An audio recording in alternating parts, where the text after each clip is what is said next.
অতিথি হিসাবে শিবগঞ্জ উপজেলা সকল নেতৃবৃন্দকে সালাম জানাচ্ছি। আমাদের মাধ্যমে এই 7 নম্বর ওয়ার্ডে আমরা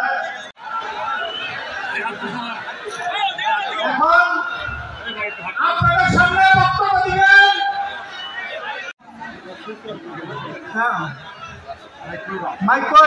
মাইক প্যান স্টেজের সাবেক সংসদ সদস্য সাবেক সেই পরিকল্পনা সফল হয় নাই, আজকে তার প্রমাণ।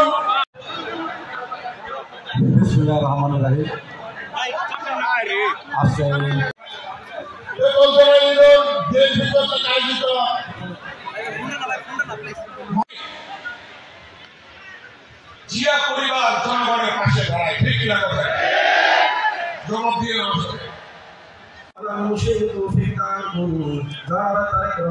বাংলাদেশের প্রধানমন্ত্রী জীবনে খায়াত দান করুন, পুনরায় বাংলাদেশের প্রধানমন্ত্রী হিসেবে কবুল মঞ্জুর করুন।